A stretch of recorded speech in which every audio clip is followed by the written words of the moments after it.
à 80 km de Lyon. Carole, professeur de fitness, et Aurélien, cadre dans l'informatique, ont un rendez-vous important. Depuis 6 ans, ils essaient d'avoir un enfant.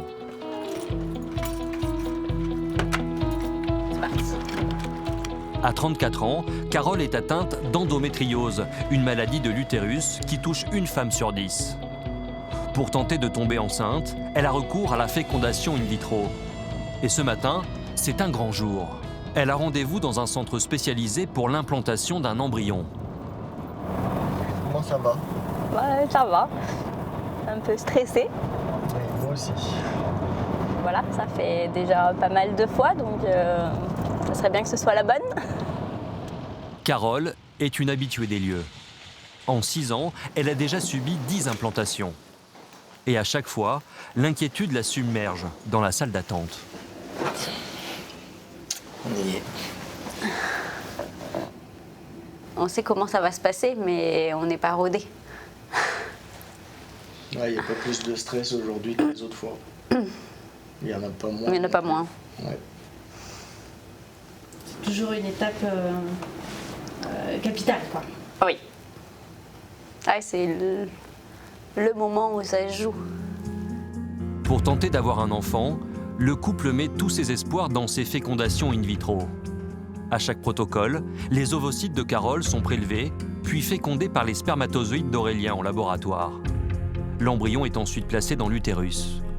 C'est le principe de la FIV. Pour cette 5e tentative, 3 embryons se sont formés. Un seul sera implanté aujourd'hui. Allez. C'est le moment de l'intervention. Elle ne va durer que quelques minutes. Vous voulez qu'on pense à des vacances ou... Ah ouais, le soleil, la plage. L'opération est minutieuse. L'embryon fraîchement décongelé ne mesure que quelques millimètres. Le docteur Le Chaton le place au fond de l'utérus. Mais rien n'est encore gagné. Il va pas s'accrocher exactement là où on l'a mis parce que ça c'est impossible. Il va un petit peu migrer jusqu'à trouver sa place. Mais il faut que ça soit au fond de l'utérus et loin du col de l'utérus qui est l'ouverture vers l'extérieur. En fait, tout dépend de surtout la qualité de l'embryon et la qualité de l'embryon dépend des parents. Donc, c'est surtout ça qui fait que ça s'accroche. Une part d'incertitude très difficile à vivre pour les parents. Ça va?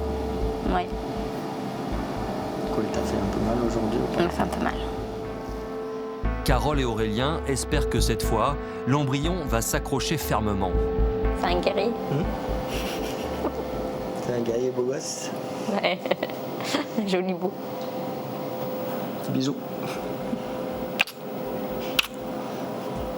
On se dit qu'il va prendre. On essaye de mettre des ondes positives, d'être dans l'espoir. Les 10 tentatives précédentes ont échoué. Alors cette fois, le couple veut y croire. Dans quelques jours, ils sauront si la FIV va fonctionner et s'ils pourront enfin réaliser leur rêve de devenir parents. En France, l'année dernière, 767 000 bébés ont vu le jour. Super. La plus forte natalité d'Europe. Mais devenir parent n'est pas si simple. 15% des couples rencontrent des problèmes d'infertilité. Ovulation capricieuse, sperme défaillant, stérilité. Pourquoi ça marche au bout de la 3e tentative et d'autres à la première, ça fait partie des mystères. D'autres vivent une situation de couple qui ne leur permet pas de procréer. Et je m'étais dit, étant homosexuel, j'aurais pas d'enfant.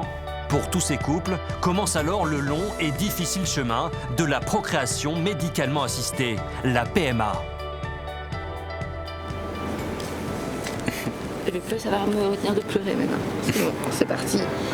Pendant plus d'1 an, nous avons partagé le quotidien de ces hommes et ces femmes prêts à tout pour devenir parents.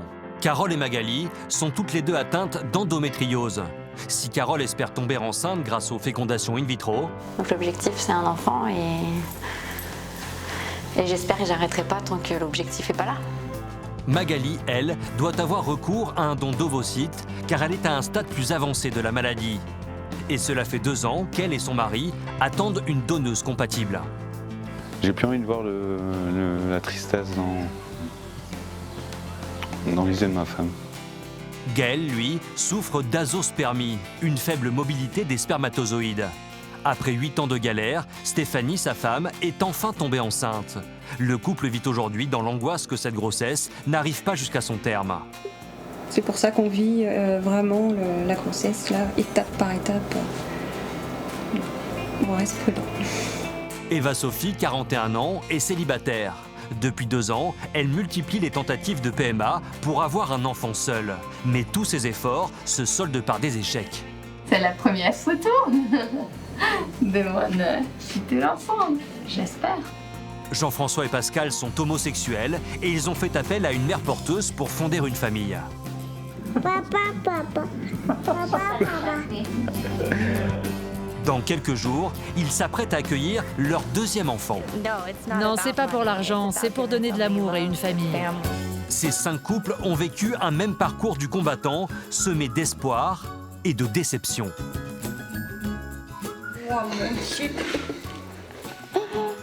Mais que tous affrontent avec détermination, portés par un même désir, celui d'avoir un enfant.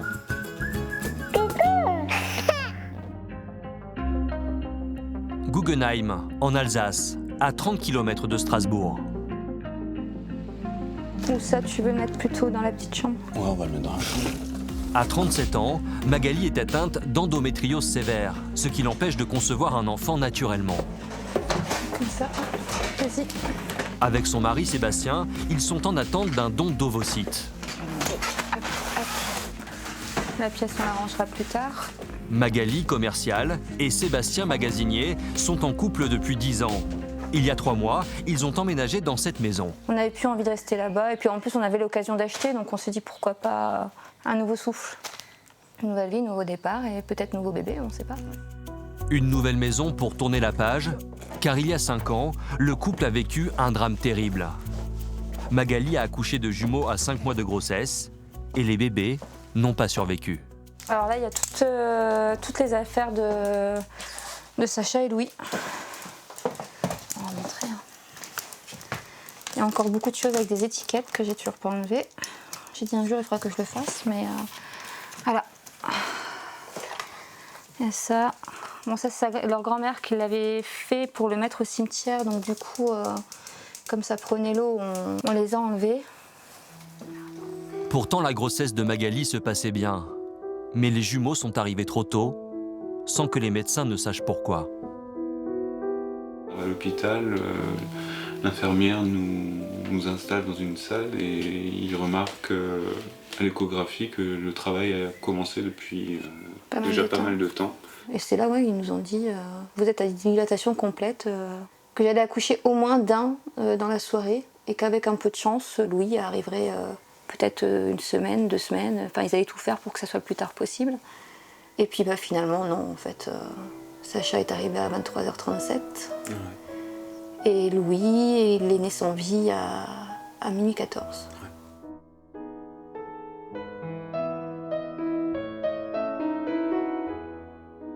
Ça a été un peu compliqué, hein, sur là. Ouais. Et les semaines et les mois à venir aussi. Ouais. En fait, ça nous a changé quand même. Ça nous a changé, ça nous a transformés, forcément. Ouais. On s'attarde plus sur les petites futilités de la vie, les choses qui pouvaient nous énerver avant. Aujourd'hui, bah, c'est pas grave. C'est pas grave. Depuis cette épreuve, le couple tente d'avoir un nouvel enfant. 5 longues années ponctuées de nouvelles déceptions, et c'est un lieu inattendu qui leur donne la force de continuer.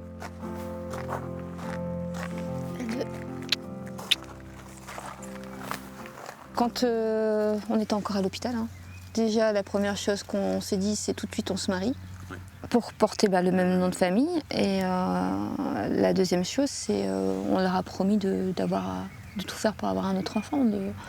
On leur a fait cette promesse-là de ne pas lâcher, donc on fera tout pour honorer notre promesse.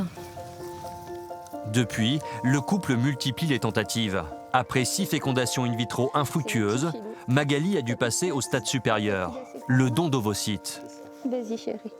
Mais chaque année, 1800 couples font une demande pour seulement 540 donneuses. Magali et Sébastien attendent leur tour depuis 2 ans.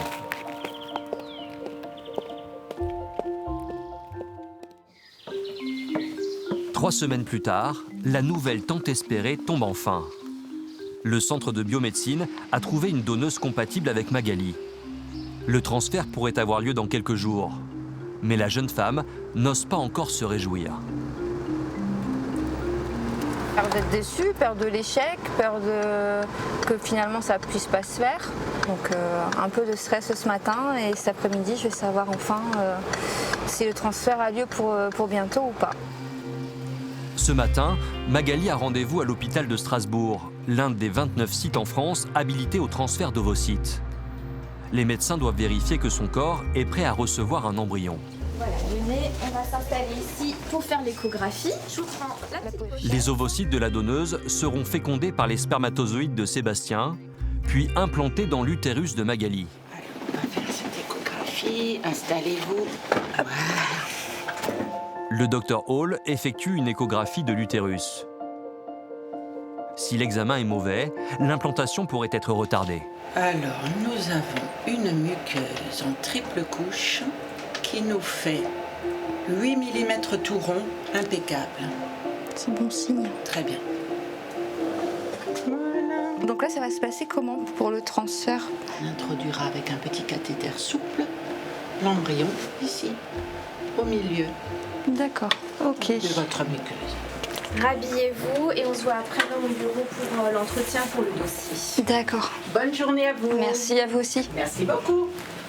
Pour nous, ça représente un espoir. C'est inespéré. Vu le peu de donneuses qu'on a en France, on se dit ça y est, c'est enfin notre tour.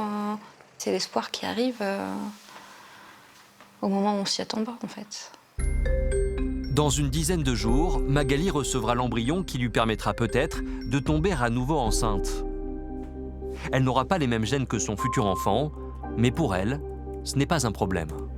Nous, on est parti du principe qu'à partir du moment où je suis enceinte, il m'appartient.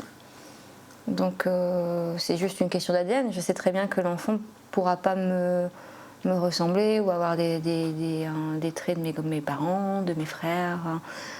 Voilà, au niveau famille, je sais très bien qu'il n'y aura pas de ressemblance, mais voilà, moi ça ne me pose pas de problème à partir du moment où c'est moi qui le porte. Pour Magali et Sébastien, ce don d'ovocytes signe peut-être la fin d'un long combat pour devenir enfin parents. Nantes, en Loire-Atlantique. Je suis stressée comme d'habitude. Ce combat pour avoir un bébé, Stéphanie, 43 ans, et Gaël, 41 ans, sont en passe de le remporter. Après 8 ans de FIV et 16 implantations ratées, Stéphanie est enfin enceinte. Aujourd'hui, elle passe l'échographie du 5e mois. On n'y va pas sereinement comme peut-être pourraient y aller d'autres couples avec excitation. Jusqu'à présent, on n'a pas voulu trop s'emballer, on est resté très prudent, on a vécu ça semaine après semaine. Donc, jour après jour. Aussi. Chaque jour qui passe, chaque semaine qui passe, c'est une semaine de gagner. Donc, voilà, c'est une étape importante. Je pense qu'à partir de là, si ça va, on commencera un petit peu à déstresser un peu. Bonjour docteur. Vous allez bien? Ça va. Je vous en prie, installez-vous. Stéphanie et Gaël vivent dans la peur de perdre leur bébé, car depuis 8 ans, ils ont enchaîné les déceptions. Stéphanie est tombée 4 fois enceinte, mais à chaque fois, elle a fait une fausse couche. Alors aujourd'hui, ils cadenassent leurs émotions pour ne pas être déçus une nouvelle fois. Alors, le bébé a la tête de ce côté-ci. Et ici, on avait dit la cuisse. Il y a le fémur ici, le trait blanc. Déjà la première écho, je me rappelle m'être dit c'est la plus belle chose que j'ai vue. On l'a tellement attendu, on peut faire que ça que de le regarder. Mais ce qui va bien quoi. Je suis juste dans l'attente de savoir ce que va dire le médecin. Puis je voulais entendre aussi le cœur, voir que ça battait quoi. On est à 164 battements par minute, c'est parfait. Entre 120 et 180, c'est normal. L'échographe examine chaque organe minutieusement. C'est aussi l'occasion de découvrir le sexe du bébé. On a les cuisses une par là, une par là. Donc c'est un garçon. Une annonce qui passe presque inaperçue. Fille, garçon, peu importe. La seule préoccupation du couple est de savoir que le bébé se porte bien. Les pieds sont ici. On a essayé de faire l'inventaire le plus complet possible et j'ai vraiment pas trouvé de problème. Donc c'est nickel. Très bien. Bonne continuation. Merci. Ça va déjà me décharger pas mal de stress, cette échographie. D'avoir fait un peu le tour et de voir que tout va bien. Bon, on se prépare toujours au pire avec tout ce qu'on a vécu, donc forcément. Oui, c'est vrai que c'est presque un étonnement à chaque fois qu'on nous dit bon, bah c'est bon, tout va bien. Bon, Ouais, on se rapproche de l'échéance d'une échéance positive, chose à laquelle on ne croyait plus. Quoi. Donc ouais, c'est une bonne nouvelle. Une bonne nouvelle qu'ils doivent à la ténacité de leur gynécologue. Le docteur Boudinot les suit depuis presque 10 ans. Ça va bien ? Ça va. C'est lui qui a diagnostiqué un problème de fertilité chez Gaël. Il leur conseille alors d'avoir recours à la fécondation in vitro avec un don de sperme. Chaque année, 1200 couples font appel à cette technique. C'est parfait. Mais jusqu'à aujourd'hui, les tentatives de Gaël et Stéphanie se sont soldées par des échecs. Il y a eu la grossesse extra-utérine. Voilà, donc là ça a été un peu compliqué parce que forcément on y croit. Il y a eu la première tentative où c'était un œuf clair, donc c'était la première tentative et on était plein d'espoir. On s'est dit c'est bon, ça a marché. Et puis là on redescend et après on comprend ce que c'est que les montagnes russes dans les FIV. Quand on met un embryon dans l'utérus d'une patiente, il y en a ça marche très bien, puis d'autres ça marche pas tout là. Puis pourquoi ça marche au bout de la troisième tentative et d'autres à la première, ça fait partie des mystères. Voilà, mais on ne peut pas se résoudre à arrêter. Tant que la science nous permet de continuer, on s'est dit qu'on n'arrêtait pas. Et puis on a bien fait. D'autant plus que cette tentative, la 17e, était la dernière. Car Stéphanie vient d'avoir 43 ans, l'âge limite en France pour bénéficier de la procréation médicalement assistée. Et miracle, cette ultime FIV a fonctionné. Super. Bon, impeccable. Je pense qu'il y a eu de la chance, il en faut de la chance. Voilà. Parce que ça n'était pas gagné que ça marche cette tentative-là. Mais si on l'a fait, si les gens qui ont pris en charge le même carreau l'ont fait, c'est qu'ils pensaient que ça pouvait marcher. Autrement, ils auraient arrêté. C'est pour ça qu'on vit vraiment la grossesse, là, étape par étape. On reste prudent. Cette grossesse sera la seule chance du couple de devenir parent. Alors, elle est encore plus précieuse. Pour Stéphanie et Gaël, ces 8 ans d'efforts ont été très difficiles à vivre. D'autant plus qu'il y a un an, un nouveau venu a encore compliqué la donne. Il fait des sourires qu'à toi et à moi en ce moment. Stéphanie a une fille de 23 ans, issue d'un premier mariage, Anaïs. Elle est elle-même devenue maman.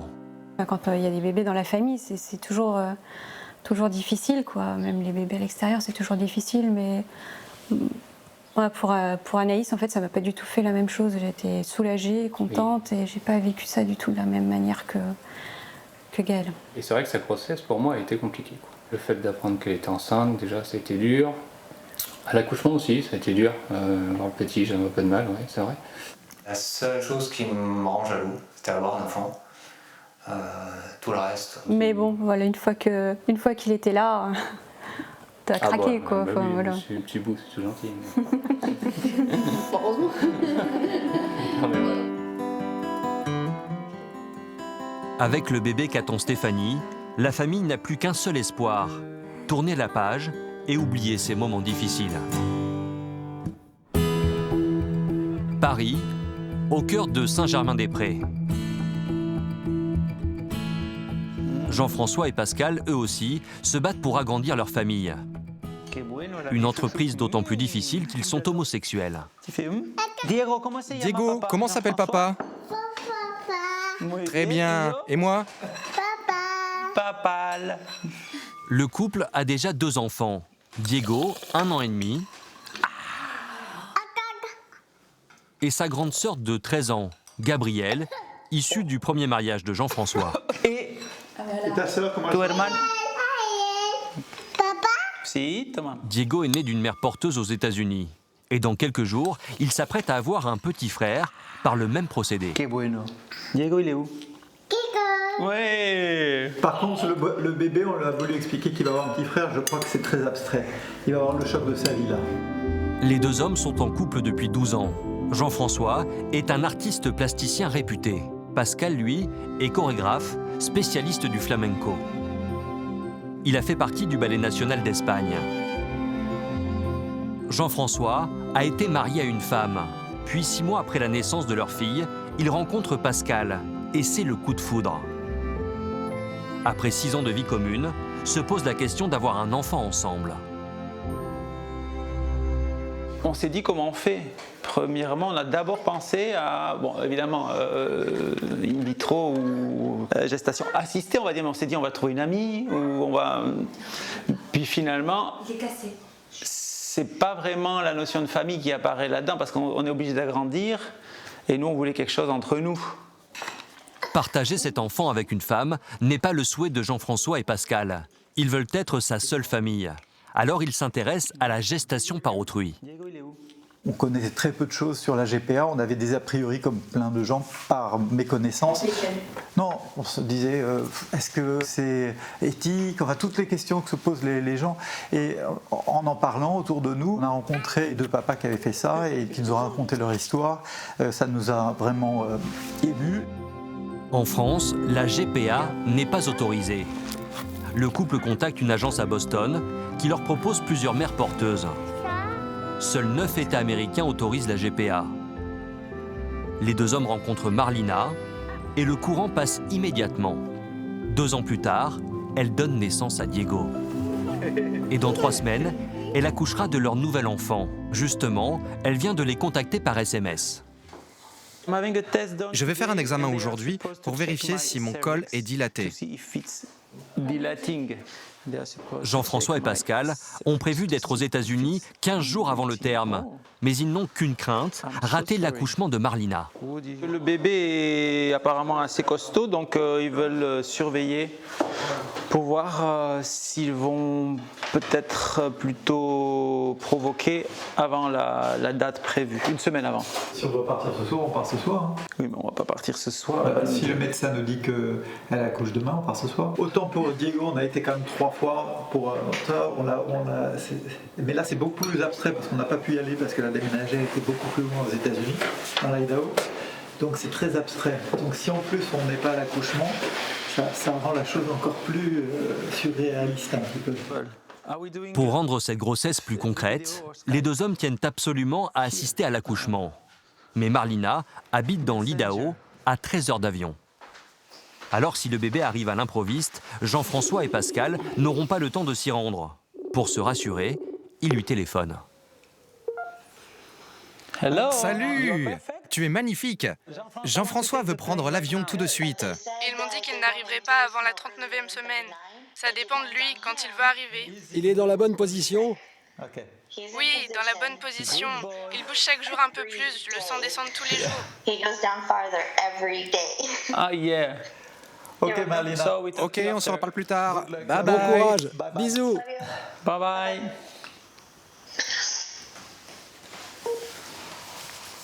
Donc, à mon avis, elle croit qu'il est prêt, lui. Ça ne veut pas dire qu'il va venir là, il peut venir la semaine prochaine. Déjà, s'il vient la semaine prochaine, il est là 2 semaines à l'avance. Hein. Pascal et Jean-François ont prévu de partir dans 8 jours, 2 semaines avant le terme. Ils espèrent que le bébé les attendra. Peut-être pas. À Lyon, Carole et Aurélien sont eux aussi dans l'attente. Il y a 10 jours, la jeune femme atteinte d'endométriose a été inséminée. Et aujourd'hui, elle va savoir si elle est enceinte. Le couple appréhende, car depuis 6 ans, il collectionne les mauvaises nouvelles. Ouais, moi, au début, quand tu commences le parcours, on ne croit pas vraiment que c'est un parcours du combattant. Sachant que la première FIV, direct, je suis tombée enceinte, j'ai fait une fausse couche. Donc là, on y croyait, on s'est dit, bon, c'est pas grave, une fausse couche dans un parcours, c'est déjà difficile parce que suite à une FIV, c'est toujours difficile. Mais quand même, on se dit, ça s'est accroché, ça a tenu. On espère que les prochaines vont bien se passer. Et puis, c'est après que vraiment c'est devenu compliqué. Parce que 2e, 3e, 4e, il n'y a rien eu. Ça s'est pas accroché, ça n'a pas tenu. Donc quand on rentre et que la prise de sang est négative, c'est difficile.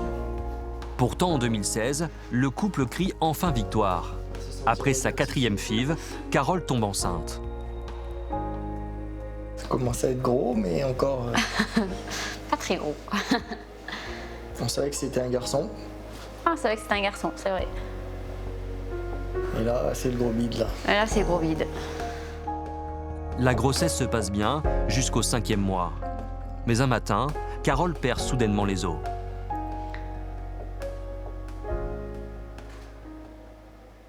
On a été obligé de déclencher l'accouchement à 24 semaines et 4 jours. Voilà.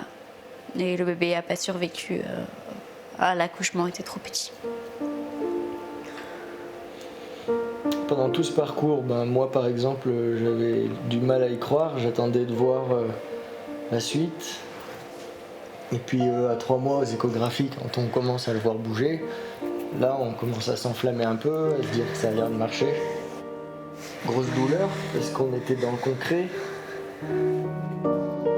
Mais Carole et Aurélien ne renoncent pas à leurs rêves. En 6 ans, Carole subit 10 inséminations et autant de déceptions. Alors le couple espère que cette tentative sera enfin la bonne. 4, 3, 2 heures plus tard, step out, allez, on serre ses abdos, on appuie, on fléchit légèrement ses jambes. Carole est professeure de fitness. Toute la journée, elle enchaîne les cours d'abdos fessiers. 4, 3, on reprend les pointes et out. C'est entre 2 séances qu'elle consulte les résultats envoyés par le laboratoire.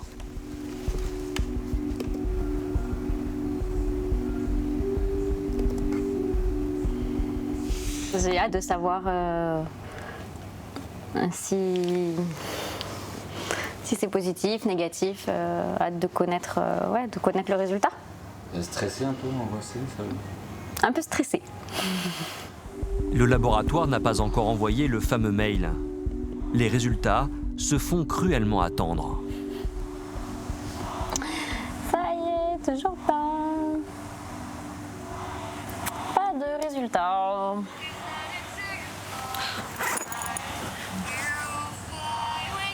Son mari, Aurélien, lui aussi au travail, vient aux nouvelles. Allô? Oui, ça va? Non, dis-moi. Mais non, sinon je t'ai envoyé un SMS. À toutes. Il s'impatiente? Il s'impatiente. Une demi-heure plus tard, Carole retente sa chance. Cette fois-ci, les résultats sont bien en ligne.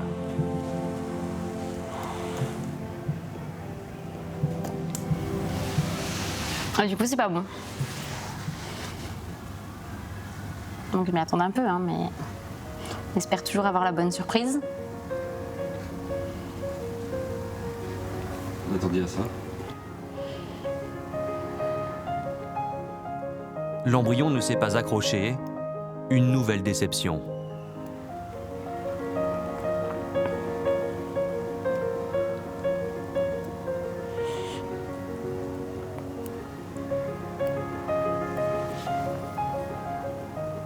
Personne ne peut penser que c'est aussi compliqué. On ne peut pas penser qu'on va mettre 5 ans, enfin 5, 6 ans, on ne sait pas, peut-être plus encore, pour réussir à avoir un enfant. C'est pas... assez long, quoi. Une déception que Carole partage dès son retour à la maison avec Aurélien. Ah, super. Ben oui. Oh, t'as reçu mon SMS. Tout pourri. C'est mon corps, quoi. Donc, du coup, je me sens un peu coupable, puisque ça marche pas. Donc, c'est bien que mon corps rejette l'embryon, il s'accroche pas. Voilà, peut-être qu'on mettrait le même embryon dans le corps de quelqu'un d'autre, peut-être qu'il s'accrocherait. Donc, du coup, forcément, c'est plus difficile à vivre. Malgré les doutes, le couple ne s'avoue pas vaincu. Devenir parent, c'est le combat de leur vie. Donc l'objectif, c'est un enfant et j'espère que j'arrêterai pas tant que l'objectif n'est pas là. Je ne peux pas non plus l'obliger à subir ces piqûres et tout ça juste pour moi, mais si on est d'accord sur le fait de vouloir continuer, c'est bien. Donc moi, je veux continuer aussi. Dans 3 mois, ils feront un nouvel essai. Ce sera le 12e.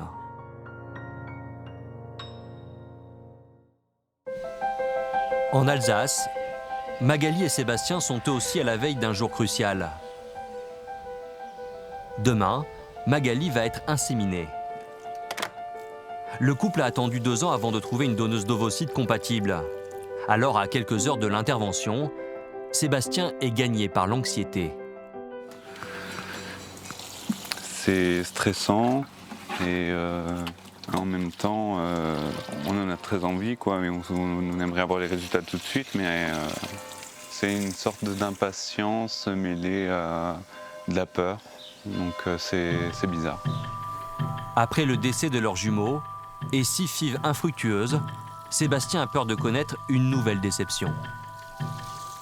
J'espère vraiment que ça va fonctionner cette fois-ci, mais j'ai plus envie de voir la tristesse dans les yeux de ma femme. C'est ça qui me fait le plus mal. De retour du travail, pour Magali aussi, la pression commence à monter. Pas trop stressée? Un petit peu. Un petit peu.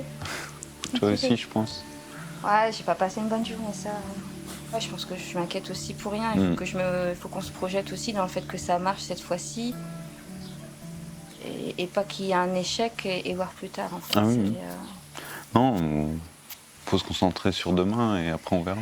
J'ai peur que ça marche. Ouais, inconsciemment, j'ai peur que ça marche. J'ai envie que ça marche, mais j'ai peur que ça marche en même temps. Après, avec le vécu de la première grossesse, même toi, t'as peur de toute façon. Oui, après, ça va être 9 mois assez difficile, je pense. Ouais, je pense aussi. On va croiser les doigts. T'écrases les miens, là. Le couple met tous ses espoirs dans ce nouvel essai. Merci, Jean-Luc. Le lendemain, 8h du matin. C'est le visage un peu tendu que Magali et Sébastien se présentent au CHU de Strasbourg pour réaliser l'implantation. L'opération est délicate, nous ne sommes pas autorisés à la filmer.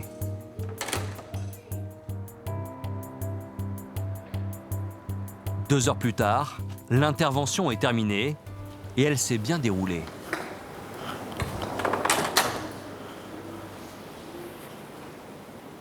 Voilà, c'est fait. L'embryon est dans son nid. Le tout petit point qui est là. Tout petit, tout petit. Voilà. Un peu... Je vais pleurer, ça va me retenir de pleurer maintenant. C'est bon, c'est parti. C'est le stress qui redescend. Ouais, je pense aussi. Oh, je suis contente. Ouais, super.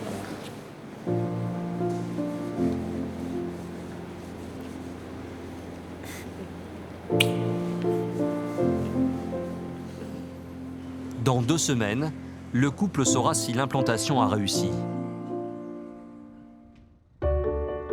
15 jours plus tard, le temps a semblé bien long à Magali et Sébastien. Ce matin, Magali a réalisé sa prise de sang et elle attend les résultats. Merci, mon ange. Tu le sens comment? Bien, pour le moment. Ça va. On verra. Moi, je suis plutôt confiant. Je sais pas, j'ai des petits signes que je reconnais. Et je sais pas, je suis plutôt confiant. Ouais, que moi, j'ai pas dormi. T'as pas dormi, mais ça... Bon, ça, c'est une habitude maintenant, hein, mais... Est-ce que je vais avoir la sensation d'être enceinte aussi? Parce que pour l'instant, je ne l'ai pas. Donc, est-ce que je vais avoir vraiment cette impression d'être enceinte? Voilà, et puis ça remonte aussi à pas mal de souvenirs. Donc, C'est avec un immense espoir qu'il s'apprête à découvrir la réponse du laboratoire. Ça se connecte. Pièce jointe.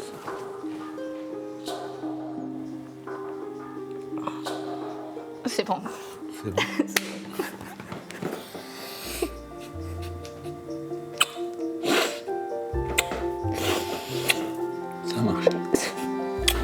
Toi, 143. Oh purée.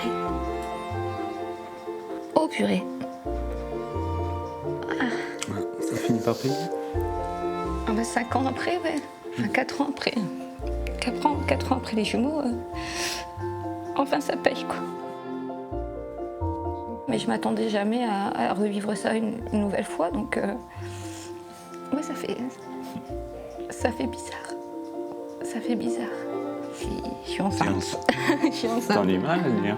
Du mal à dire. 2 jours après mon anniversaire. C'est un beau cadeau. Pour mes 38 ans. On va bien fêter ça samedi soir. Ouais. Doucement, moi doucement. Toi tu peux faire ce que tu veux, mais moi doucement. Là je pense quand même à nos loulous aussi. Oui. Je crois qu'ils peuvent être fiers de nous. Là on n'a rien lâché. On avait promis d'aller jusqu'au bout des choses, donc ouais, je pense qu'ils sont fiers de nous. Ouais. Les parents de Magali, qui l'épaulent de leur mieux depuis toutes ces années, viennent aux nouvelles. Ça va? Ça va, ça va. Bon, alors la Eh ben c'est nouvelle, bon, je suis enceinte. Moi, mon Dieu. Oh, je suis trop contente. Ah, je suis contente. On a réussi. Oh. Ça, c'est génial. Oh, c'est trop beau. C'est trop beau. Félicitations beaucoup.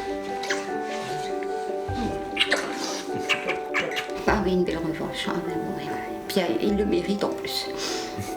Ah oui, oui. Vraiment fier. Hein. Franchement, oui. Ouais. Futur bébé. Magali est enceinte de 15 jours seulement. Elle sait que le parcours sera encore long pour arriver au bout de cette grossesse. Santé.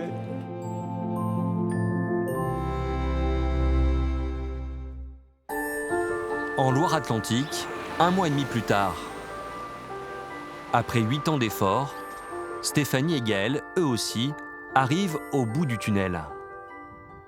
Ah bah je galère, carrément.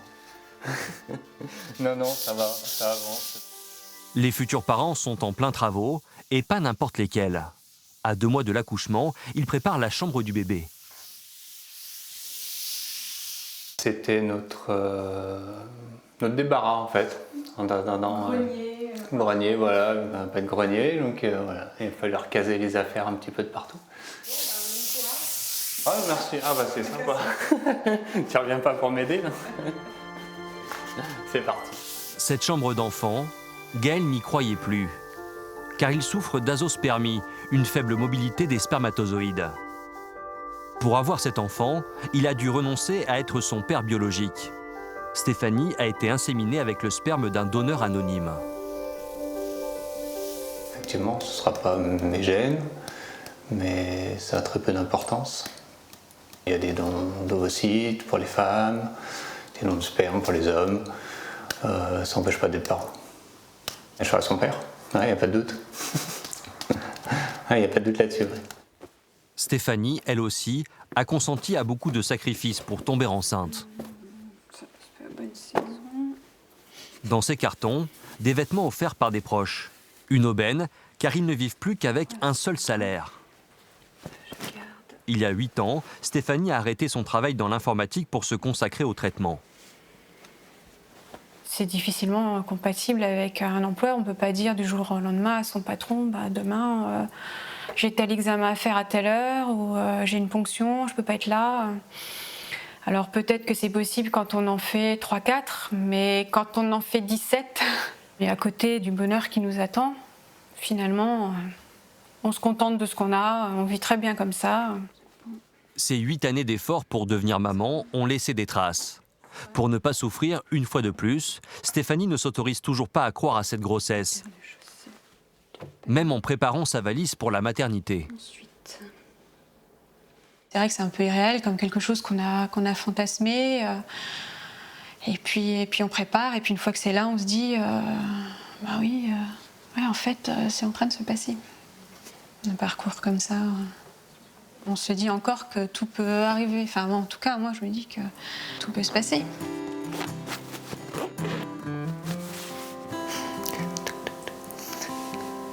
Ça y est, c'est parti. Allez, ok, c'est reparti. Avec le bébé qui bouge de plus en plus, Gaël, lui, commence à y croire. Leur rêve va peut-être enfin se réaliser. Ça y est, commence à s'énerver. Ouais. Moi, personnellement, j'en profite vraiment depuis quelques semaines. Ça y est, j'ai vraiment lâché prise, quoi. Un peu moins toi. Du coup, j'en profite maintenant, quoi. Et je me dis que ce sera sans doute la seule occasion aussi que j'aurai d'en profiter, donc vraiment j'en profite, quoi. Autant que je peux, en tout cas. J'ai plus de mal à parler. Je parle pas, en fait. C'est vrai, il ne parle pas. Moi, je parle un peu. Je parle au petit bonhomme. Peut-être que ça rend trop concret. Je me sens pas encore maman de cet enfant-là. Non, tant qu'il sera pas dans nos bras, quoi. Ouais. La peur d'un nouvel échec, la peur de s'attacher et d'être déçu, une fois de plus. À la clinique Bretéché, le docteur Boudinot reçoit Stéphanie chaque mois et fait tout ce qu'il peut pour la rassurer. Très bien, la tête ici, le petit dos, il est à droite pour l'instant, il est ici, voilà, on voit bien le petit cœur qui bat, donc ça va bien, voilà, les petites côtes, pour l'instant tout se passe bien, voilà, elle se passe bien cette grossesse, là, votre bébé va bien, la croissance se passe bien, l'examen est rassurant, il n'y a pas de raison qu'il se passe quelque chose, ça va le faire, pas de souci. L'examen est bon, mais le docteur sait que les parents n'y croiront pas tant qu'ils ne tiendront pas leur enfant dans leurs bras. Ça me met un stress un petit peu plus important qu'une patiente qui effectivement, c'est son troisième, qui n'a pas eu de problème pour l'avoir, voilà. Forcément, ça, c'est pas pareil. Là, on en était arrivé à assez inespéré. Et demain, il est là. Donc c'est vrai que j'arrive pas encore. Enfin, très sincèrement, j'arrive pas encore. Allez, à dans un mois. Bon repos. Au revoir, docteur. Merci. Voilà. Allez. Dans 2 mois, si tout va bien, Stéphanie et Gaël pourront relâcher la pression et profiter de cet enfant qu'ils ont tant désiré. Oh, ben voilà, c'est bon, c'est fait. Jean-François et Pascal, eux aussi, ont du mal à réaliser qu'ils vont être à nouveau papas. Cette grossesse à distance est difficile à appréhender. Depuis une semaine, ils se sont installés à Twin Falls, dans l'Idaho, près de la frontière canadienne. Ouais. Marlina, la mère porteuse, n'a toujours pas accouché. Les médecins ont prévu un déclenchement dans 2 jours. Tiens, tu vas mettre le bébé au lit ? Là. Jean-François, Pascal et Diego resteront plus d'1 mois aux États-Unis après l'accouchement, le temps que le nouveau-né grandisse un peu. Alors ils se sont installés dans cette grande maison. Mais pour le moment, ils terminent les derniers préparatifs pour accueillir le bébé. Hein ? Tu ranges les affaires de ton frère ? Là. Qu'est-ce que tu veux lui mettre ? Là. Celui-là ? Ah, t'as bien choisi. Celui-là.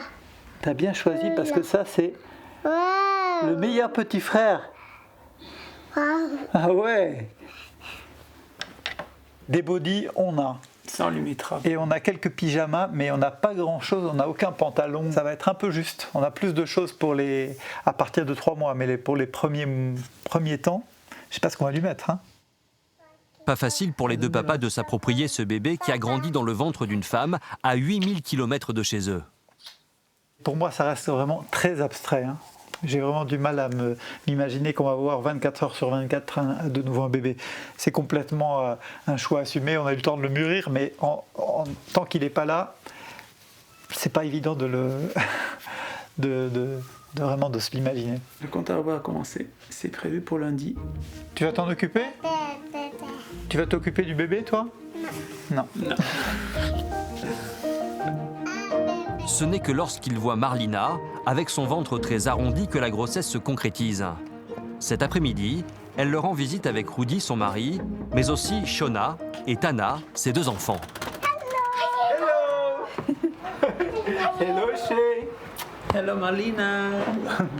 Marlina est déjà venue les voir il y a 2 jours. Ses enfants, en revanche, n'ont pas vu Diego depuis sa naissance.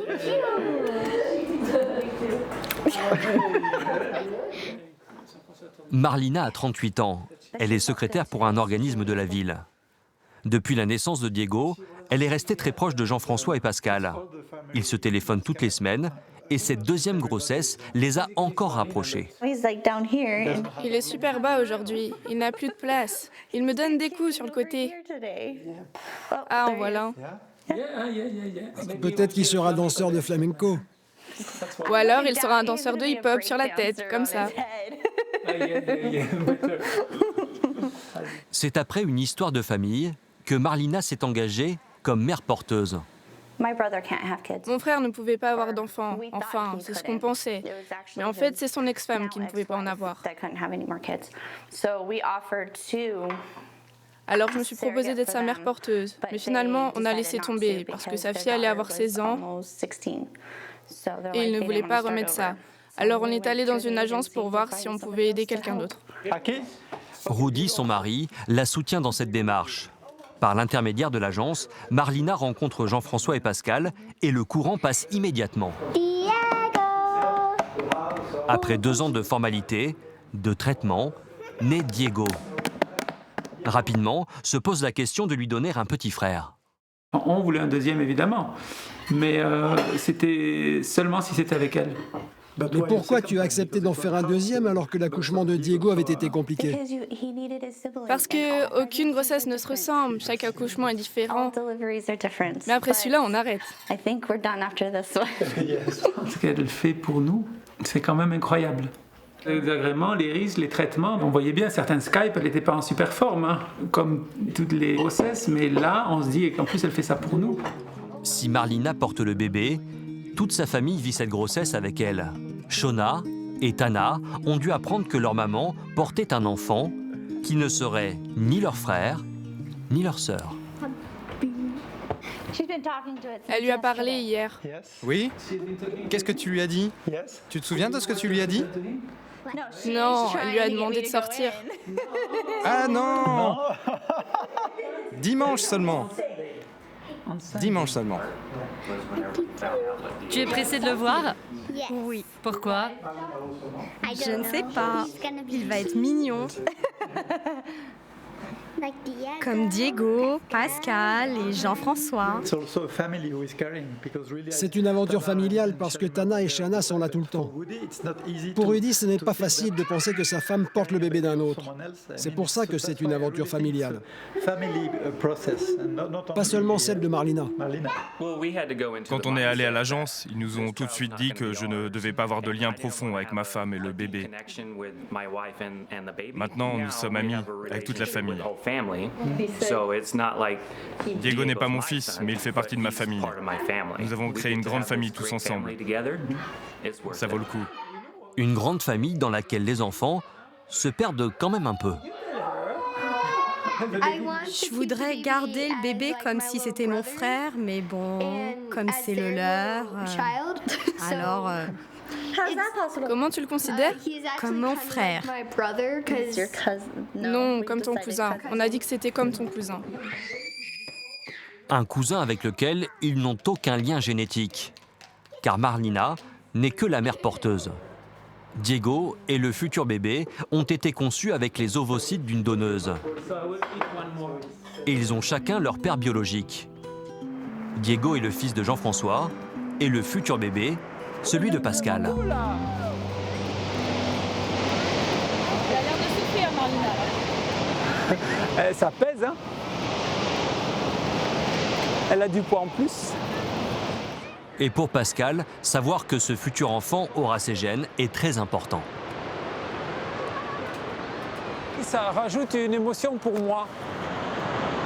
Pour moi, intérieurement, je ne pensais pas, mais je ne savais pas par où ça allait venir. Cette émotion, je pense, ça me renvoie à moi-même, je sais pas, sûrement à moi en tant qu'être humain, aussi en tant qu'homme, qui se reproduit, qui apporte quelque chose, qui participe à... qui met sa graine, on va dire, dans l'humanité, je sais pas, il y a un aspect concret, réel. Les 2 enfants seront frères. C'est une façon aussi de renforcer encore peut-être nos liens. Donc moi je suis très heureux aussi que celui qui vient soit Lucien. Des enfants qui ont un prix. Pour chaque GPA, Pascal et Jean-François ont déboursé 150 000 euros. Sur cette somme, Marlina ne touche que 10 à 15%. Le reste revient à l'agence qui paye ensuite les cliniques, les soins et les avocats. Nous, de toute façon, quand on signe un contrat, on sait exactement ce qu'elle touche. Hein. En gros, je crois que c'est 2 000 $ par mois pendant la grossesse. C'est pas des sommes. On peut prendre ça comme, oui, comme on va dire une compensation par rapport au geste, au risque, à l'importance que ça prend dans leur vie. C'est pas du cinéma, je veux dire. Non, c'est pas une question d'argent. C'est pour donner à quelqu'un d'autre la possibilité d'avoir sa propre famille. C'est de l'amour, en fait. De l'amour que Marlina doit apprendre à doser. Impossible pour elle de s'attacher à l'enfant qu'elle porte. Elle sait qu'elle le donnera dès la naissance. Quand tu as eu tes propres enfants, c'est plus facile de donner une famille aux autres. Moi, j'ai déjà mes enfants. Mais pour certaines mères porteuses, c'est difficile. Avant de se lancer, on voit des psychologues et on passe des tests. Et là, ils nous expliquent bien que ce n'est pas notre enfant et qu'on va le donner à quelqu'un. Et pour Marlina, l'accouchement ne devrait plus tarder. Dans 2 jours au plus tard, elle sera à l'hôpital pour mettre au monde le fils de Pascal et Jean-François. Avoir un enfant quand on est homosexuel ou quand on est célibataire, des missions quasi impossibles. C'est dans cette aventure que s'est lancée Eva Sophie. À 41 ans, cette franco-hongroise arrive en France il y a 17 ans est célibataire. Il y a 2 ans, elle décide de faire un enfant seule par procréation médicalement assistée. J'aimerais bien devenir maman parce que j'ai toujours imaginé ma vie en famille, avec un compagnon ou un mari et des enfants. Eva Sophie n'a jamais rencontré l'homme qui lui convenait. Bac plus 6, cette diplômée en sciences politiques a consacré sa vie à sa carrière, souvent au détriment de sa vie amoureuse. Quand on passe tous ces week-ends et toutes ces soirées pour rencontrer des contacts professionnels, il est assez difficile dans ces conditions d'avoir une vie personnelle épanouie également. Donc pour ces raisons-là, j'ai toujours décalé mon projet et finalement, à l'âge de 39 ans, j'ai eu un déclic parce que j'ai eu peur que les contraintes biologiques pourraient empêcher de devenir maman. En France, la PMA est interdite aux femmes célibataires. Alors, il y a 2 ans, Eva Sophie fait appel à une clinique espagnole. Elle a déjà subi 3 inséminations, 3 échecs. Dans quelques jours, elle fait un 4e essai.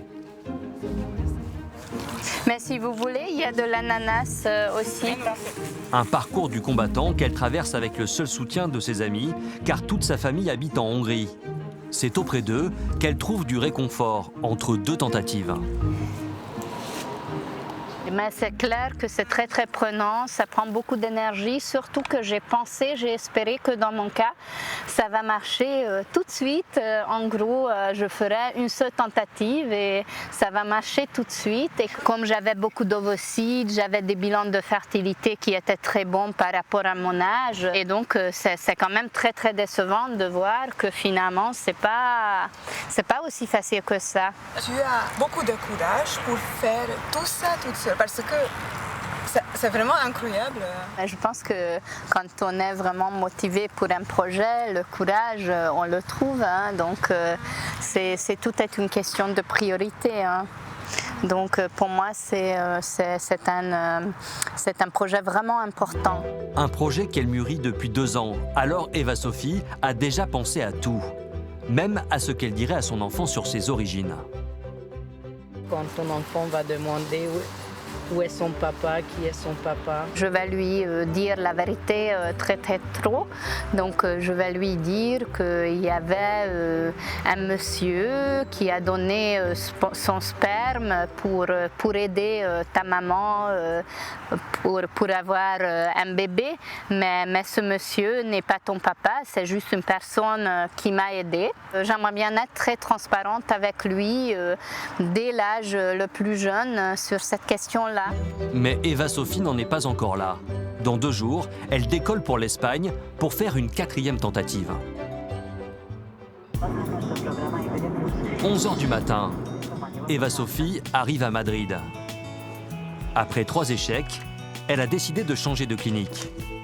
Cette fois, elle espère que l'intervention va réussir. Et pour ça, elle a mis toutes les chances de son côté. Et ben voilà, c'est tous mes médicaments, ou bien c'est plutôt en fait des vitamines. Et bien évidemment, le test de grossesse pour après. Je suis très contente, mais un peu nerveuse aussi. Si ça marche, c'est vraiment le grand bonheur, mais ça ne peut pas marcher à tous les coups, donc il faut être préparé à tout. Pour tromper son stress, Eva-Sophie part en balade dans les rues de Madrid. Ses essais à répétition lui coûtent cher. Depuis le début de ses démarches, elle a dépensé plus de 20 000 €.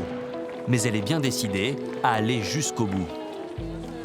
Peut-être qu'à partir de demain, tout ce parcours va terminer avec un heureux événement qui se prépare. Espérons-le, croisons le doigt. L'implantation est prévue le lendemain matin. Eva-Sophie espère que cette fois, elle tombera enfin enceinte. 2 mois plus tard, à Nantes. Pour Stéphanie et Gaël, le couple qui a eu recours au don de sperme, l'attente se termine. Après 8 ans d'efforts, ils arrivent au bout de leur parcours. La veille de son terme, Stéphanie vient de perdre les os. Elle est immédiatement placée sous monitoring pour contrôler les contractions. Quand vous sentez votre bébé bouger, vous appuyez sur la petite poire. Ça permet de calculer un score pour voir si tout va bien. Stéphanie a déjà une grande fille. Mais pour Gaël, c'est une première, alors il s'impatiente. Tout à coup, les contractions, en rose sur le monitoring, grimpent en flèche. Ça augmente. Ouais, je sais. Ça monte assez haut. 100. 100%, bravo. Quoi? Pas mal? Ouais, un peu. Ah, ça y est. Vache. Je me fais engueuler. Le travail semble s'accélérer. Gaël et Stéphanie appellent la sage-femme. Contraction à 40. D'accord. Pour l'instant, voilà, les contractions sont plutôt anarchiques. Il y a des grosses, mais il y a des petites aussi. Donc, on va attendre d'avoir un rythme plus régulier. Par exemple, d'en avoir à peu près toutes les 3-4 minutes. Quoi. L'accouchement n'est pas encore pour tout de suite. Pour le couple, la nuit risque d'être longue. Est-ce que monsieur voulait dormir ici? Est-ce qu'on peut apporter un lit? Je vais rester là, de toute façon. Ouais, je vous apporte un lit. Pour Gaël, hors de question de s'éloigner un seul instant. Ce moment, il l'attend depuis plus de 10 ans. C'est important que Gaël soit là et qu'il puisse assister à tout ça. On sait que ce sera notre seule chance voilà, de vivre une grossesse ensemble. Donc qu'il puisse être là pour la vivre jusqu'au bout. C'est important pour lui, c'est important pour moi. Ça fait 10 ans qu'on fait ça ensemble, donc on va jusqu'au bout, on va faire ça ensemble. Et le couple ne va plus attendre longtemps.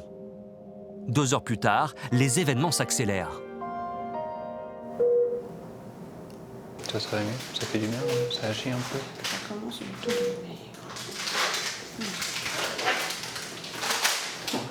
Les contractions se sont subitement rapprochées. Stéphanie a été transférée en salle d'accouchement et l'anesthésiste lui a fait une péridurale. Toutes les 10 minutes, une sage-femme vient surveiller l'évolution du travail. Je pense que c'est pas la peine d'essayer de vous faire pousser. Il est assez bas, votre bébé. On va prévenir monsieur Guillaume, puis on s'installe pour l'accouchement. Ouais. C'est parfait, c'est parfait. 5 heures après son arrivée à l'hôpital, Stéphanie est sur le point d'accoucher. Après 8 ans d'efforts, c'est enfin le grand jour, le jour où ils vont devenir parents. Ça va bien? Bon, ça y est, on y est. Le docteur Boudinot, qui les accompagne depuis le début de leur parcours, va mettre au monde leur bébé. Ça va être suffisant. Très bien. Bon, mais elle veut maintenant. Pour lui, impossible de rater cette naissance. Mais il est pas loin. Il est tout près. Bon, C'est un aboutissement aussi voilà, de tout ce qui s'est passé. Donc effectivement, c'est plus important que pour certains autres couples qui n'ont pas connu ces difficultés. Prenez plein d'air. On y va. Ok. Et vous poussez fort en bas. Allez-y, allez-y, allez-y, allez-y, allez-y, allez-y. Le bébé n'est pas loin, c'est maintenant à Stéphanie de jouer. Mais ses premiers efforts ne sont pas très efficaces. Alors, tu veux que je t'énerve un peu? Alors s'énerver un petit peu, Mme Garrick. Il faut un petit coup de peps. On y va. Cette fois, Stéphanie met toute son énergie dans l'expulsion de son bébé. On se face. Ça c'est bien, Mme Garrick. Voilà. Allez, ça c'est bien, il avance le bébé. Il avance, c'est bien. Vous allez sentir qu'il descend là. Encore. Allez-y, presque, Mme Garrick. Allez-y, c'est parfait. Il arrive, vous allez pouvoir le prendre dans les bras, votre bébé. Regardez. Venez le chercher. Félicitations.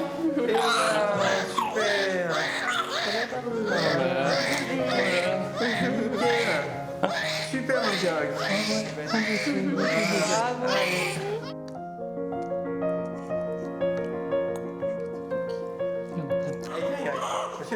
Le rêve de Gaël et Stéphanie se réalise enfin. Après 8 ans d'examen, d'insémination, ils tiennent leur enfant dans leurs bras. C'est beau. T'es un peu ému? Ouais, j'ai pas de mots. Un petit bonhomme. Peut-être un petit point.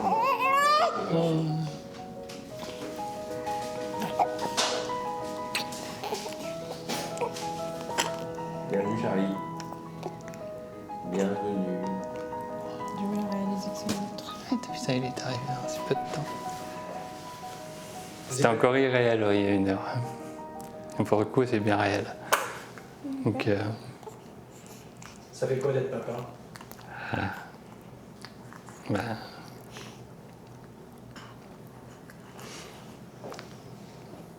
sais pas encore. Une nouvelle vie commence. Voilà. On a eu une vie en pointillé pendant quelques années. C'est une nouvelle vie. Charlie pèse 3 kg 100, mesure 48 cm et se porte comme un charme. Pour le docteur Boudinot aussi, cette naissance est une victoire. Effectivement, il y a un moment qu'on a fait plein de choses et que ça marche pas. On espère toujours, mais bon, on sait que le résultat n'est pas forcément au bout. Mais là, il y a été, donc c'est chouette. Pour Stéphanie et Gaël, l'aventure se termine en beauté. À partir d'aujourd'hui, ils commencent une vie à 3, une vie qu'ils espéraient depuis des années. Le lendemain matin, c'est l'heure des premières fois. Bien. Bah oui, c'est chaud.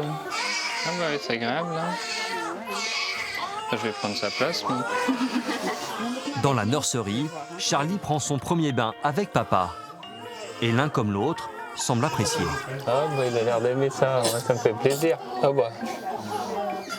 Je pense que toutes les premières sont importantes. Ouais. Premier enfant, premier bain, premier câlin. On vous sent heureux là. Ah carrément, carrément heureux. Hein? Ça, c'est, Et voilà, il est là le petit mot. Il est très cher qui soit là. Stéphanie, elle, est encore fatiguée par l'accouchement, mais elle savoure ses premiers instants avec son fils. Le fait que tout aille bien, qu'ils soient en bonne santé, on commence à réaliser que qu'il va rester avec nous, que c'est notre enfant. On en profite pleinement. Je me dis, mais il est là, on a réussi, on est une famille. Stéphanie et Gaël font partie de ces parents pour lesquels la PMA a réussi, et ils ne sont que 25%. À Lyon, Carole, la jeune femme atteinte d'endométriose, est encore bien loin de devenir maman. 3 mois après le dernier échec, elle a réalisé ce matin même une nouvelle implantation, la 12e en 6 ans. Et ben la vôtre, hein. Allez. La journée n'a pas été trop dure. La mère d'Aurélien suit de près leur parcours FIV. L'attente, l'excitation, la déception, elle aussi vit au rythme des essais. Donc vous arrivez juste de Lyon, là? Oui. Quand est-ce que ça s'est passé? Faut attendre. Combien? 12 jours. 12 jours. Le plus dur, c'est maintenant. C'est pas tant ce matin, en fait, c'est maintenant, faut attendre. C'est long. Écoute, hein, on va y croire, hein. Les FIV n'ont jamais été un tabou dans la famille. Pourtant, la mère d'Aurélien a toujours beaucoup de mal à poser des questions. Il y a des moments, c'est difficile, surtout quand ils annoncent que ça n'a pas marché et qu'il ne faut pas faire de réflexion. Quand ça ne marche pas, on n'a pas envie de les entendre pas bien ou de les entendre s'apitoyer sur nous. Enfin, bon. Il ne faut pas non plus être trop intrusif, donc on les laisse nous dire s'ils ont envie de dire. On ne veut pas les gêner, mais on veut savoir. J'en ai fait encore. Ne pas froisser Carole et Aurélien, une réserve adoptée par tous, quitte même à cacher les grossesses des proches. J'ai appris il y a, je sais pas, maintenant ça fait 1 mois, 2 mois, que la femme d'un de mes collègues de travail était enceinte, mais elle était enceinte elle allait accoucher. C'est difficile après pour l'entourage de dire ah ben toi ça n'a pas marché, mais moi tiens ça a marché quoi. Enfin, ça se comprend. Hein. Je me sens gênée que eux soient gênés. C'est pas parce qu'on n'y arrive pas qu'on veut que les autres y arrivent pas. Oui, je sais bien, mais c'est bien d'être comme ça. Je trouve que c'est compliqué quoi. Oui, mais après, moi j'ai des copines, au début, quand elles n'arrivaient pas à tomber enceinte, elles disaient oh, je détestais toutes les femmes enceintes. Ah ouais, moi c'est ce que tout le monde me dit. Hein. Ouais, mais il n'y a pas d'intérêt, enfin, les pauvres, elles n'ont rien fait quoi. C'est sûr, ça ne changera rien, mais je lui ai dit le jour que je trouvais qu'ils étaient forts, qu'ils étaient courageux, que je ne sais pas si moi j'aurais tenu aussi longtemps. Mais après, quand on est dans cette situation et qu'on le veut vraiment, peut-être qu'on le fait. Hein.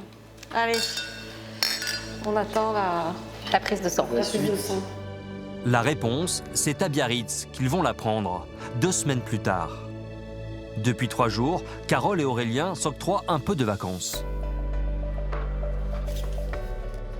Tu veux un café? Dans quelques heures, ils sauront si leur FIV a fonctionné. Depuis 6 ans, ces inséminations ont pris une place énorme dans leur vie, jusqu'à mettre leur couple à l'épreuve. Il faut que le couple soit solide, sinon ça ne peut pas durer. Il faut qu'on se soutienne, qu'on soit là l'un pour l'autre, dans les moments où ça va bien comme dans les moments où ça ne va pas. Et à quel moment ça aurait pu vous séparer? Quand on a appris que j'étais infertile déjà, quand on a perdu le bébé. Ouais, puis il y a plein de gens qui se séparent sans essayer de faire des bébés aussi, alors bon, je veux être avec elle quand même. C'est ma chérie. Après, on verra les autres solutions. On fera nounou, on fera chambre d'hôte, maison d'accueil d'enfants, je sais pas, adoption, on verra bien. Moi, je préfère rester avec elle et pas avoir d'enfants qu'en avoir avec quelqu'un d'autre.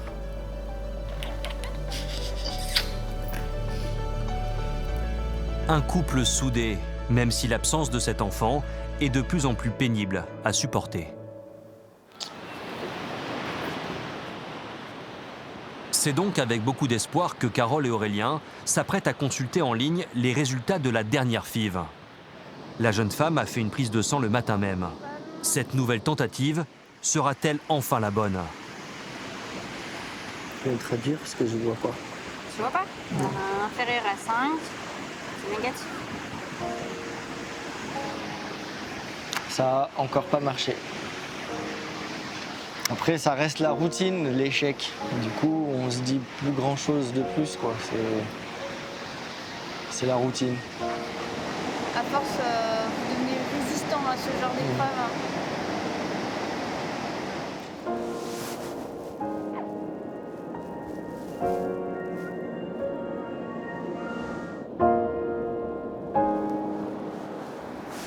Une résistance qui trouve aujourd'hui ses limites. Chaque échec affecte un peu plus Carole et Aurélien. Ah, c'est tous des échecs de trop, hein, à chaque fois.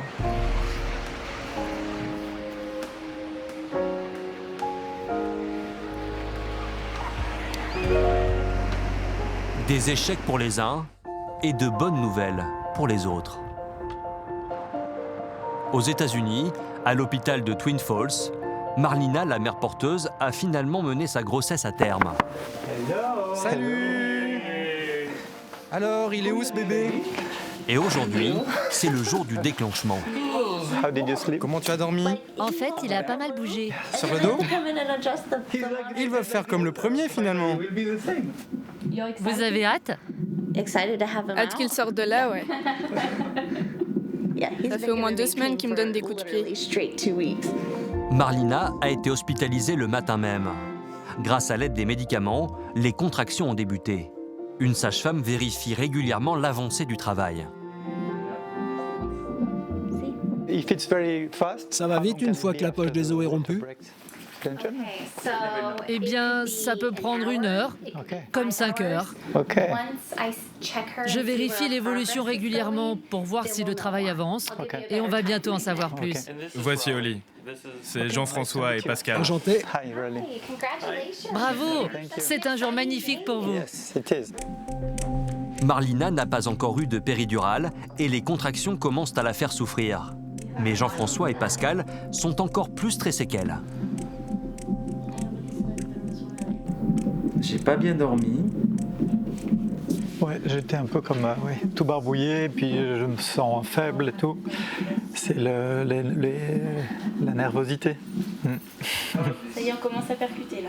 Ouais, là oui, là, ça devient plus concret. Rien que le rythme du cœur du bébé, là, ça marque le pas là, de chaque seconde. Diego, lui aussi, vient aux nouvelles. Ah! Regarde, le bébé est dedans. Tu peux me prendre en photo? On lui a bien expliqué aujourd'hui que dans le petit lit, il va y avoir un bébé. On lui a montré une image du bébé aujourd'hui. Il a fait plusieurs allers-retours entre l'image du bébé et le petit lit du bébé. Mais bon, ça va être encore plus abstrait pour lui. Hein. Pourtant, Diego semble avoir déjà compris beaucoup de choses. Papa, il les connaît. C'est parce qu'avant, il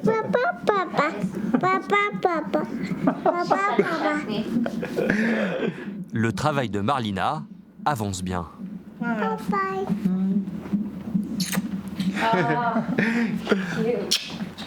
Le temps que l'anesthésiste lui pose la péridurale, Jean-François et Pascal vont patienter dans la chambre d'à côté. Péridurale dans quelques minutes. C'était des... 6 et demi, 7. Et des contractions. Enfin, on connaît pas ça, nous. C'est vrai. Oui, c'est dingue. Ouais. Très courageuse. Il est recommencé, quoi. Car l'accouchement de Diego, 2 ans plus tôt, avait été long et compliqué. Alors les 2 papas appréhendent cette nouvelle naissance et trouvent le temps long. Bon, moi je vais voir si elle a dilaté un petit peu plus. Bon, on va aller voir si elle a dilaté un petit peu plus. Allez. Ouf, c'est comme rentrer dans l'arène là. Allez. Jean-François et Pascal ont eu de l'intuition. L'accouchement de Marlina est imminent.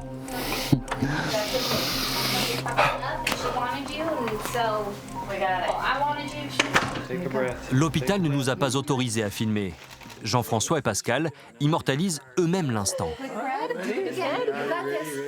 Aux côtés de Marlina, son mari et les 2 futurs papas. 7, 8, 9, Et après un quart d'heure seulement,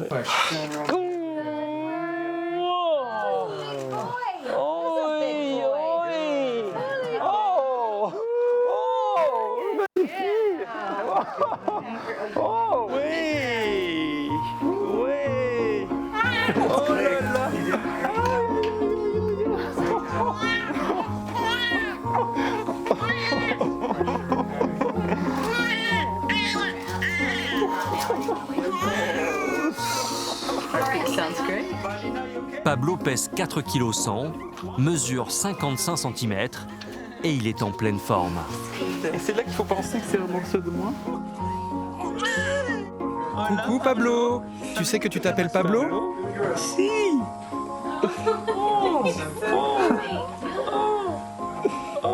Pablo.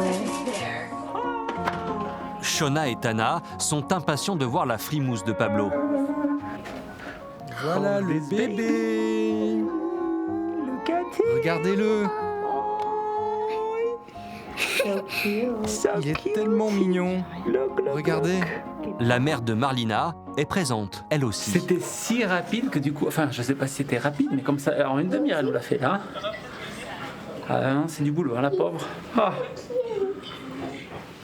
Bon boulot. Thank you very much. Félicitations. Elle était forte, elle a bien poussé, mais elle se reposait, elle poussait, elle se reposait. Voilà, il y a rien qui est sorti des gonds. Je sais pas si m'exprimer comme ça, mais. Et puis d'un coup, quand elle a dit la tête, on n'attendait pas si tôt. Hein. Et après, une fois, whoop. Je suis contente pour Pascal, Jean-François et ma mère. Et Pablo est un joli prénom. Joyce, la mère de Marlina, a tenu à être là pour épauler sa fille. Je suis très heureuse pour les garçons, pour ma fille. Elle a bien bossé. Il y a tellement de gens qui ne peuvent pas avoir d'enfants. Alors devenir une mère porteuse pour eux, je pense que c'est super. C'est un merveilleux cadeau. Je suis très fière de ma fille. Pascal, lui, passe ses premiers moments avec son fils. Bientôt rejoint par Diego, qui vient rencontrer son petit frère. Et il est un peu impressionné. Bébé de Diego, ya te lo habíamos dicho. Regarde. Si, bébé. Bébé Pablo. Si, c'est le bébé. C'est Pablo, c'est ton frère. Diego.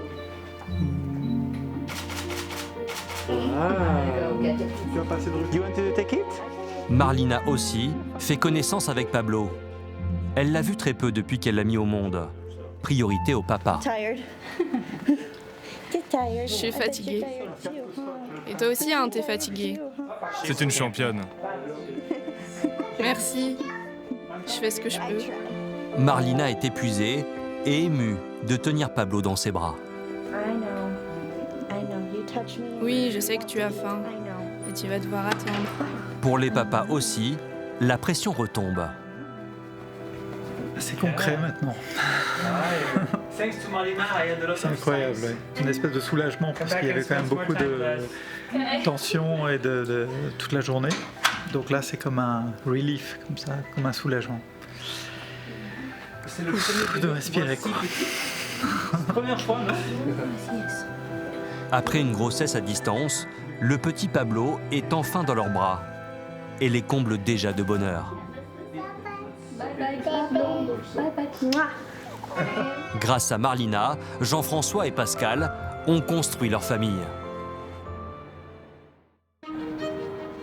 À Madrid, pour Eva Sophie, la future maman solo, c'est aussi le grand jour, celui de l'implantation de l'embryon. Elle est en route vers la clinique.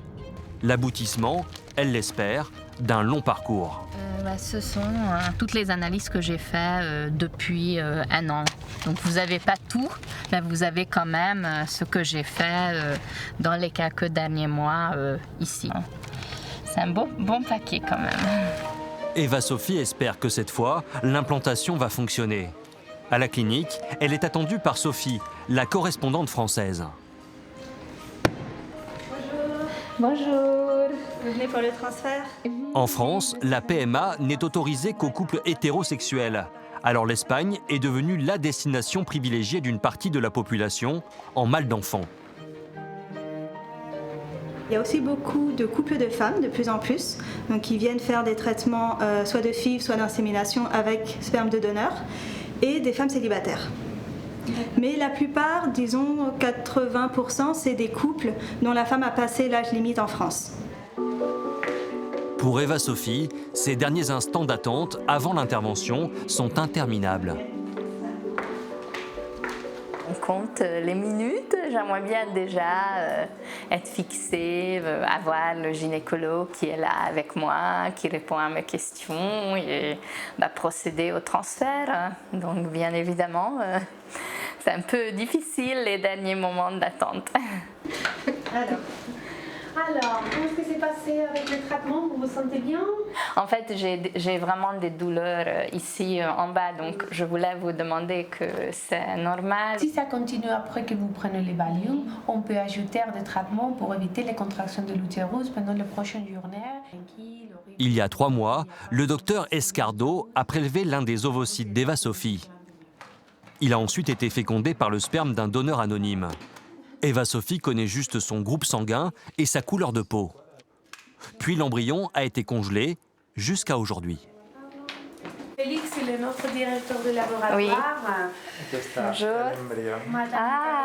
Alors voilà, nous avons ici la photo de l'embryon qu'on a décongelé ce matin. Il a de quelle qualité embryonnaire? Es un blastoder de la mejor calidad, un grado A.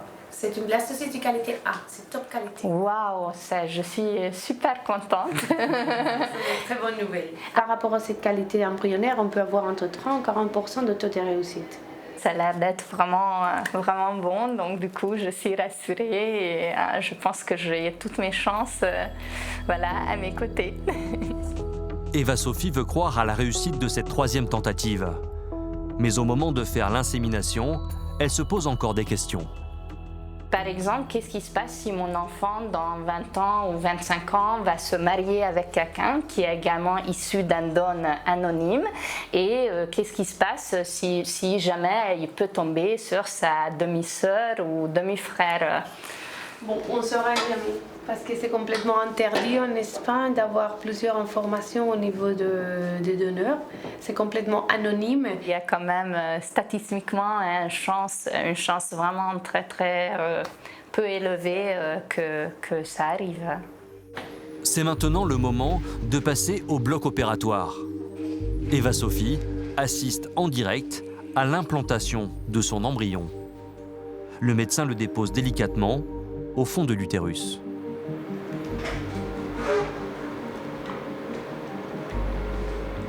Parfait, déjà fait. Quelques minutes plus tard, l'intervention est terminée. Eva-Sophie repartira avec une photo. On ne peut pas voir l'embryon parce que c'est trop petit, mais on voit le moyen de culture où se trouve l'embryon. Pour consolider le transfert, elle devra se reposer pendant une demi-heure. Et déjà, elle commence à espérer. Voilà. Mon petit embryon. Ah ben, c'est la première photo de mon futur enfant, j'espère. Dans 2 semaines, Eva-Sophie sera fixée. Elle saura si l'embryon s'est accroché et si elle est bien enceinte. 15 jours plus tard, Eva-Sophie est partie se reposer en Hongrie, dans sa famille. C'est là-bas qu'elle réalise son test de grossesse. Elle a déjà baptisé l'embryon Bucci. Elle n'a pas souhaité la présence de notre caméra et se filme elle-même. Et là, il faut attendre 3 minutes pour avoir le résultat. Donc là, on est en train d'attendre et on a de façon plus en plus marquée un autre trait qui signifie positif. Voilà, donc là, franchement, on attend encore un petit peu et on espère, mais on voit de façon plus en plus marquante le positif. Donc ça signifie que le petit bouti s'est bien accroché, il est bien là et maintenant, on va continuer à espérer que tout va bien marcher et dans 8 mois et demi, je vais être maman. Après 2 ans de démarche et 2 essais infructueux, Eva-Sophie est enfin enceinte. Un immense bonheur. C'est une vie qui va être tout à fait différente, qui va tourner autour de ce bébé, de son bien-être, de lui donner mon amour, lui transmettre mes valeurs. Donc voilà, donc ça va être un changement radical dans ma vie. Eva-Sophie s'apprête à partager sa vie avec un enfant. Mais il lui faut encore attendre 8 mois avant l'arrivée de ce bébé.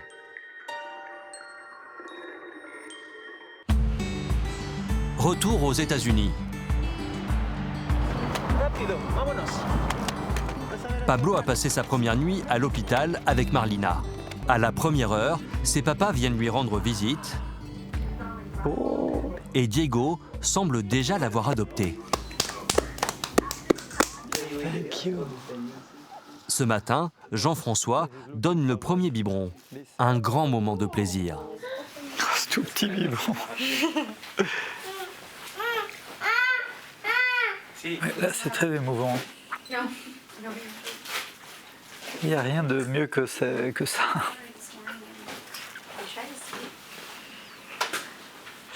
Mais on ne pensait pas pouvoir créer notre propre famille élargie comme on le fait aujourd'hui. Ça semblait improbable, incroyable. Et là, quand on tient ce bébé qui dépend complètement de nous, c'est très émouvant et très impressionnant, même si les mots sont en deçà de ce qu'on pourrait décrire. Pascal, lui, a encore du mal à réaliser. Je suis père et c'est incroyable. Même moi, j'y crois pas encore. Et je le vois et je dis, c'est un peu de moi, mais j'y crois pas encore de toute façon. Hier, je pensais, je dis, mais il me ressemble pas du tout. Donc, ça continue à travailler. 2 enfants en 2 ans, Jean-François et Pascal savent qu'ils doivent cette nouvelle vie à Marlina. Et ils n'ont de cesse de lui témoigner leur gratitude. Des fleurs pour ce merveilleux bébé. Il était plus lourd que le vase. Oh. Thank you very much. C'est sûr, on peut être que reconnaissant et reconnaissant, mais de manière chronique. Voilà. Pour Marlina, pour sa famille, c'est à vie. Ces gestes-là, c'est des gestes. Voilà, on se souvient toute la vie. Je comprends ce qu'il veut dire. C'est un cadeau et c'est pour ça que je l'ai fait. Maintenant, ils vont avoir une famille comme la nôtre. Ouais. Soyez heureux. 24 heures après l'accouchement, Pablo a l'autorisation de sortie. Marlina part retrouver ses enfants à la maison. Elle continuera de voir le nouveau-né pendant 1 mois, jusqu'à ce qu'il retourne en France. Salut, on est là. Jean-François et Pascal, eux, commencent leur nouvelle vie à 4. Vraiment, j'ai l'impression que c'est tout juste maintenant que tout commence. Voilà.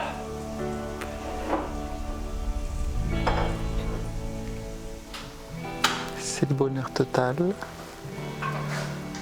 Comme son frère, Pablo aura la nationalité américaine et ses 2 papas seront inscrits sur son passeport. Ils feront ensuite les démarches pour tenter d'obtenir la nationalité française. Pendant 1 an, ces 5 couples ont vécu au rythme épuisant de la procréation médicalement assistée. Des montagnes russes d'émotions entre bonheur et déception. Depuis, Magali et Sébastien ont connu un nouvel échec. 1 mois et demi après être tombée enceinte, Magali a fait une fausse couche. Dans quelques jours, elle fera une nouvelle tentative d'implantation d'embryon. Eva-Sophie, aussi, a rencontré des déconvenus. Elle a fait une fausse couche à 2 mois de grossesse. Après une nouvelle implantation qui a également échoué, elle a décidé de faire une pause. Carole et Aurélien, en revanche, nagent dans le bonheur. Le petit matelas allongé. Ils ont fait une 12e, puis une 13e tentative d'implantation, et la dernière a été la bonne. C'est gros, parce que c'est une fille. Carole est enceinte de 6 mois. C'est trop mignon. On arrive à profiter, à commencer à aménager, à se projeter. Ce petit body rose, je crois que c'est un body. Et pour le moment, la grossesse se déroule parfaitement bien. Stéphanie et Gaël savourent eux aussi chaque jour leur bonheur. Ouais, mais conscience à la chance qu'on a eue. Ouais. Charlie a aujourd'hui 3 mois et a déjà fait oublier à ses parents les 10 ans d'efforts pour le concevoir. Enfin, Jean-François et Pascal profitent à fond de leur petite famille. Pablo a désormais 2 mois. Sa sœur et son frère en sont déjà fans. C'est pas pour toi, Diego. C'est pour Pablo.